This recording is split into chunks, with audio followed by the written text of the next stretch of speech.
kama makuli lumumba na bamambo nyonso ya RDC monde totondami na esengo mema ya makasi mpona retour na yo mwana kolo pango bayini ya Kongo nyonso tu oyo balingaka teke no bato oyo baza kodefendre mboka wana badefendre mboka wana ndenge biloko bani bato nyonso tu wana baza na mpona kosala mabe na bandeko oyo ya biso nzambe asalika miracle na ye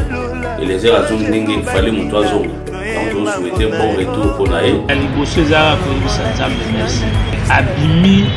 la situation yazalaki nango très compliqué koleze omoni nzambe awalesa aza toujours nsima na opesa tikotaka wana eza mabele na ye mokala baza kolupango bon soki mwana kolupango azozonga pango na bango yozalaka mosinde fanatique tu ya le roi de la forêt biso mpe na nsima ya ndeko leze tokende koyamba ye na aéroport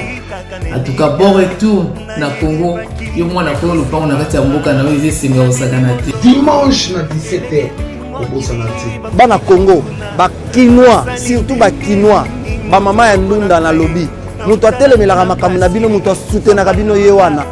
venez nombreux papa Eliezer est de retour tozala na report à partir ya 17h mpona koyamba honorable na biso atiki biso mikolo ebele azalaki na basoin médicaux mena nzambe asungi fo azonga force mpo ya kosalela mboka mosala dimanche na 17h kobosana te dimanche 18 août na aéroport international ya njili mpona koyamba mwana kolo lopango ndeko Eliezer akokoma na Kinshasa na 17h le 18 na 17h bato nyonso batonda na report de njili poto ya koyamba honorable Eliezer Ntambwe yango nazosenga bon retour na honorable Eliezer azoya sikoyo na deuxième dimension na deuxième faisabilité ya makambo pour soutenir baoya ye fami na ngai ya pauvre nauta na ngai na village nzamba lola aeleve kaka ngai nabimi molongi